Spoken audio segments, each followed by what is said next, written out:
but you might as well get with it now. Don't forget later on. Yeah, is that like folk boot camp that you go to? It is a bit, I suppose. It is a bit, although that brings all those unpleasant sort of X Factor connotations. You know, do you remember the X Factor before they quite rightly closed that down several years?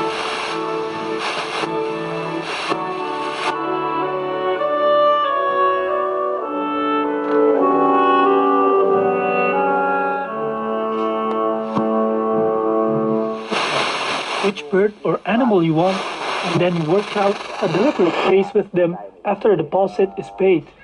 Pretending to be customers. No spade. As well. More traffic. BBC Radio.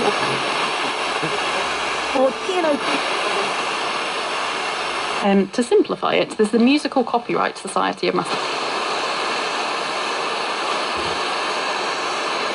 For one of them. Later for our second batch of hay this harvest. Thank you, bye. Be your last love, everlasting, you and me. That was what you told me. I'm giving you up by force. And I'm staring at